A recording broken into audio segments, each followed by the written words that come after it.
Discrimination is particularly tragic when it means a family is refused housing near good schools, a good job, or simply in a better neighborhood to raise children.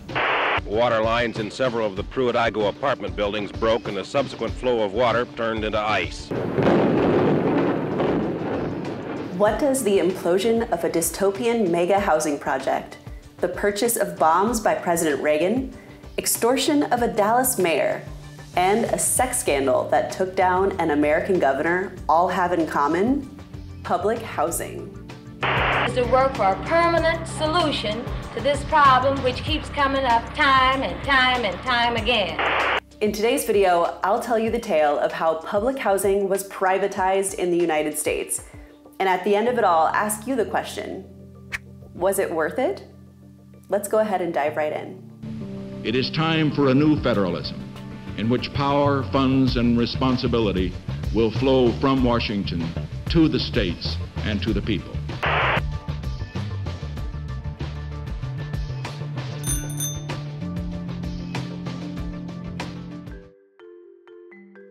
Picture the American dream. Big single-family house, sprawling yard, and above all else, ownership. Your very own piece of land. Now, although the traditional model of the United States is e pluribus unum, Latin for out of many one, the American dream leaves little room for variety in its definition of home. Low-income housing, especially high-density apartment buildings or row houses, are often looked down upon in American society. Whether you're talking about Section 8 vouchers or public housing projects, there's an underlying connotation that public housing is a drain on American society, and the families who live within their walls are the very definition of a poor and failing welfare state. But the truth of the matter is, the American government spends far more money subsidizing private home ownership than it does of rental housing. Whether you're talking about the $70 billion lost due to mortgage interest rate deductions, government-backed home loans like the FHA, the VA, or the trillions of dollars spent on infrastructure for sprawling suburbia, the fact that we call this subsidized housing and government welfare and not this is really a nuance of language and not reality. Because despite its name, public housing is very, very much privatized in the United States. The low-income housing tax credit, the nation's largest and most successful program for generating affordable housing, cost the United States around $9.5 billion in 2020.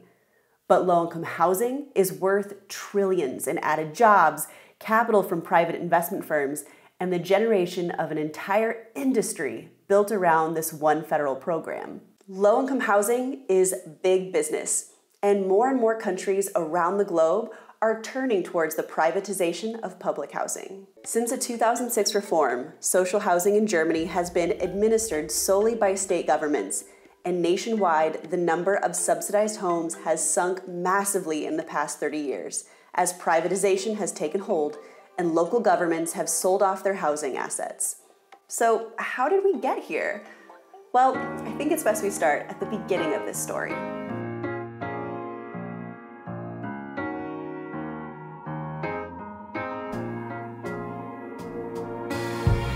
The time immediately following the Second World War is often referred to as the baby boom in the United States, as servicemen and women came home and started families. But really, a better name for this period of time could be the building boom.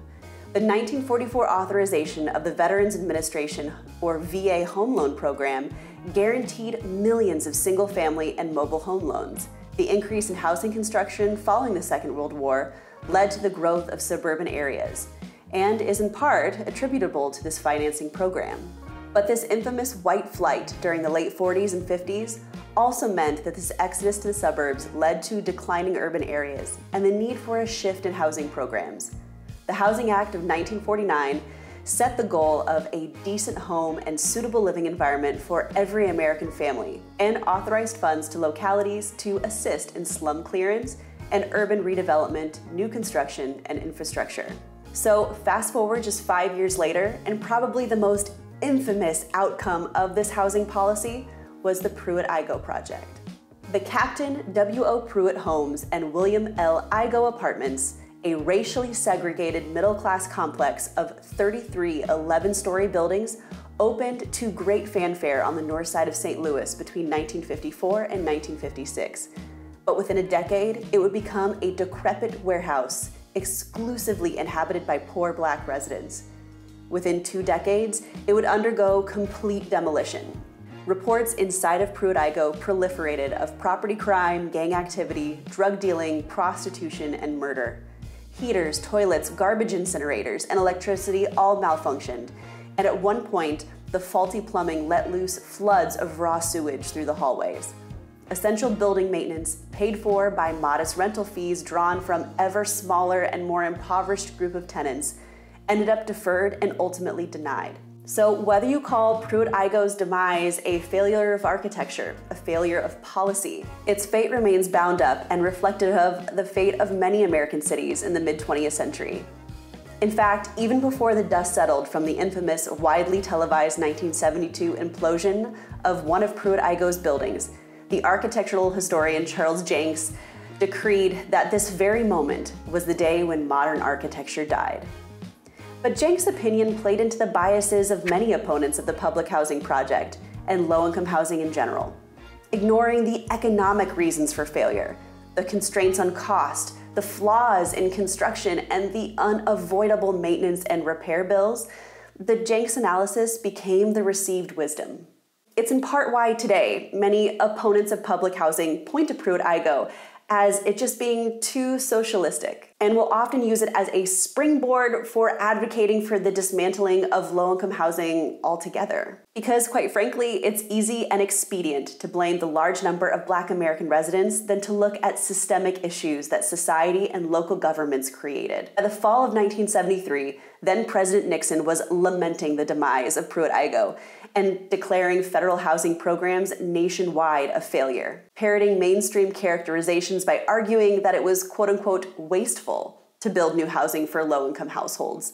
In fact, in an address to Congress in September of 1973, Nixon further denounced the existing public housing system, citing it as a failed experiment, saying, quote, "All across America, the federal government has become the biggest slumlord in history."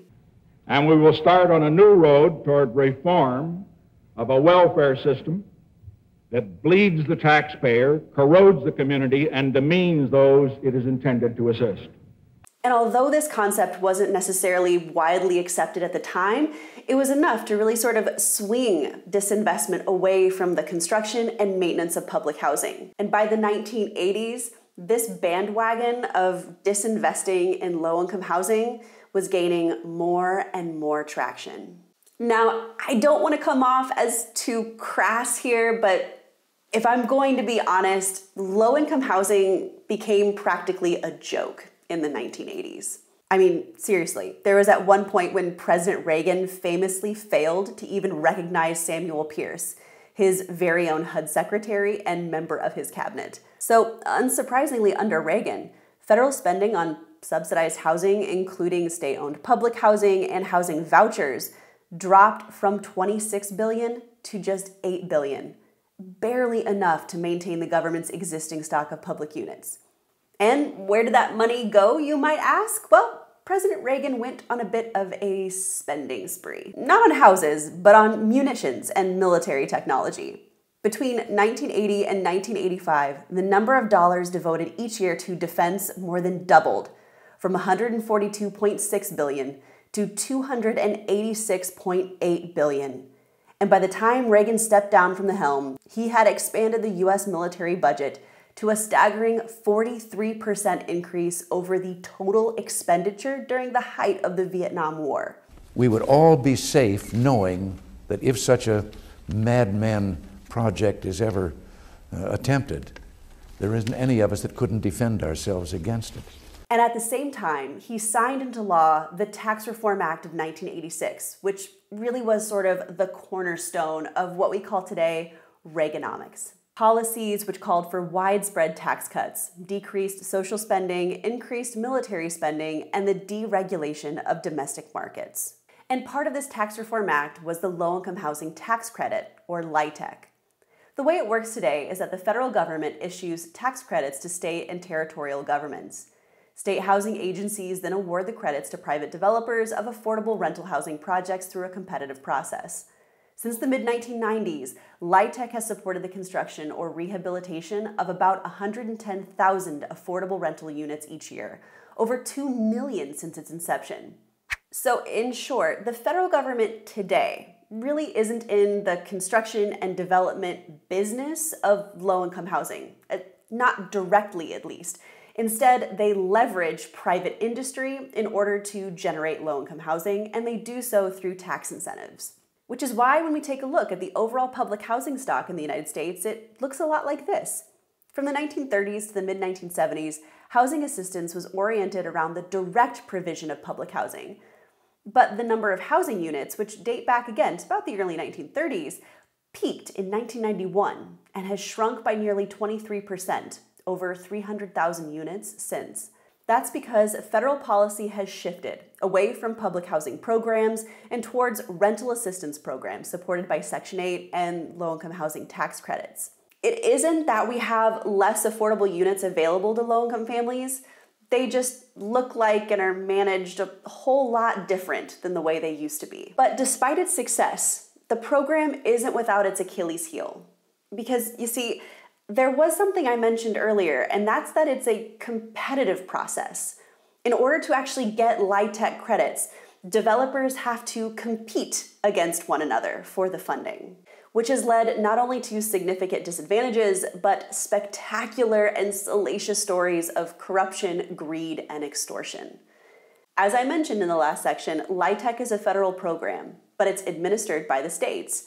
Each state gets a certain number of tax credits based on their population, and 20 states also match those federal tax credits with their own state LIHTC. In some cases, actually doubling the amount of funding that's available. However, despite this increase in funding, LIHTC overall is severely underfunded. And even for the politically well-connected and the big players in the LIHTC game, it can often take years and multiple resubmissions of a project to their state housing commission before they actually ultimately get funding. Guys, this is not easy stuff. So, unsurprisingly, some people have resorted to other measures to make sure that funding flows their way. In 2003, the Texas legislature passed a law that required developers wanting to build low-income apartments in cities to get approval from the city council and community groups before they could get the tax breaks. Ratcheting up the pressure was a ban on having 2 or more such complexes within 1 mile of each other. Fast forward to October of 2004, and the Dallas City Council agenda contained proposals for dueling low-income developments from 2 LIHTC developers. In the 5 days before the meeting, former Dallas Mayor pro tempore Don Hill led his council colleagues to favor one of the 2 development projects. But the thing is, prosecutors found that the developer had been secretly funneling cash to the mayor's girlfriend as a bribe in order to be awarded the contract. In fact, perhaps the most salacious story of all is the lengths that some actually went to when faced with the idea that those tax credits might go away altogether. Former Missouri Governor Eric Greitens was once thought to be a possible Republican candidate for president someday. After all, he was a young father, a Rhodes Scholar, and a Navy SEAL. I mean, this is like the trifecta of future president material, right? But just 5 months after taking office, he resigned as governor due to scandal and disgrace. One of the cornerstones of Greitens' fiscal plan for the state was to completely end the state match of the federal LIHTC credits, effectively cutting the amount of money available to affording housing projects by 50%. However, soon after enacting this plan, accusations came to light that Greitens had taken a semi-nude photo of a woman with whom he had had an affair without her consent. The woman's ex-husband ended up exposing the affair in a televised interview. But how are these things related, you might ask? Well, as it turns out, Greitens' lawyers contest that around $100,000, which went to the attorney of that ex-husband who exposed the affair, came from a disgruntled developer who was upset that the LIHTC credits were being taken away. Yeah, I couldn't dream up this kind of story even if I tried. The whole thing is just icky. all the way around. And the thing is, I do think that LIHTC, it's a decent tool. It's not maybe the most ideal tool, but it's the one we've got. And developers and communities around the country have been able to do some pretty incredible things by leveraging the funding from this program. So while these stories of sex scandals and extortion, they're certainly salacious, I don't want to paint them as the picture of what LIHTC is, because again, this has also done a lot of good. But the reason I bring up these examples is because it just goes to highlight how powerful LIHTC really has become. When I said at the beginning of this video that low-income housing was big business, I meant it. It's a gigantic industry. But I have also kind of personally wondered, if you had the same program, the same projects, the same funding, but you just took away the fact that it was being done by private industry and all of the lobbying power that they have in Congress, would that program still exist today? Because, I mean, if I'm gonna be direct about it, I'm not sure, because quite frankly, America doesn't really like helping poor people all that much unless they can make a profit from it. There really is a strong beating drum to end LIHTC altogether. Those opposed to it will point to what they call fiscal inefficiencies. Basically, that because developers sell the credits to investors, there's a poor return on investment. One report says that only 42 cents of every LIHTC dollar end up being spent on actual low-income housing programs. Now, I would counter that argument by saying that that assessment doesn't paint the full story, because those investors and syndicates actually provide essential oversight of this program. Oversight that currently HUD and the states don't have the budgets or the resources in order to carry out. So when you say you only get 42 cents for every dollar, I think you're missing out on a huge chunk of savings when you run that calculation. But to be fair, I too personally may actually agree with you. I think that there probably could be better, more efficient ways of helping out low-income families afford decent, safe housing. I'm just not so sure that all Americans are ready to have like a real conversation of what that could look like. Because in the United States, we also have another program, Section 8 vouchers, which theoretically helps to pay for decent housing and a suitable living environment outside of public housing units in the private market. Essentially how it works is that if you meet income requirements and are approved, your local housing authority starts sending payments directly to landlords. On average, each household will pay somewhere between 20 and 30% of its income on rent, and the voucher covers the difference. But in the 40+ years that vouchers have been around, research shows that time and time again, local zoning boards and property owners have made it hard for people with vouchers to live in certain areas. But the bigger problem, perhaps, is that getting a voucher in the first place is kind of like hitting the lottery. The U.S. Department of Housing and Urban Development allocates more than $20 billion each year to local housing agencies. But that's not enough to provide vouchers to all who need them. The Urban Institute estimates that around 25.7 million households in America are eligible for housing assistance.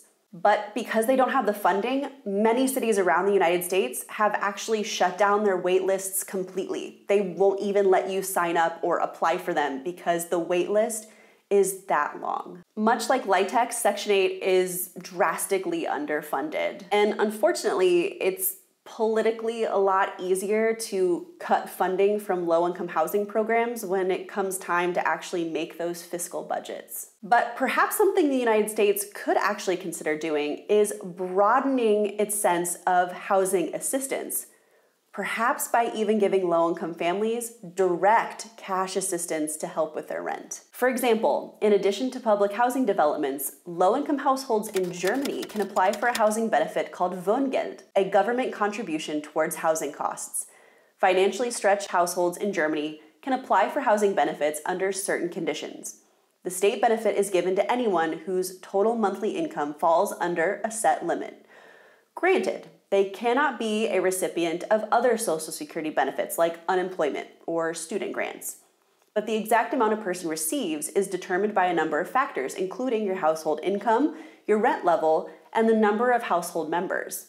And the best part is that because this money comes to you directly as a person and not your landlord, you actually can use this money to stay in your existing apartment where you already live. Strategies like this could be successful as lower income households, which receive the smallest and most limited kinds of assistance, face the biggest housing burdens. Because, like I mentioned at the beginning of this video, the vast majority of subsidies in the United States go to wealthy homeowners, not low-income renters. Current estimates show that the federal government subsidizes home ownership over rentals by a 6-to-1 ratio in the United States. But unfortunately, Americans are more comfortable with the idea of housing programs than they are with cash transfers. There was a 2003 survey conducted which found that 39% of Americans supported cash payments to the non-disabled poor, compared to 89% who supported low-income housing assistance programs.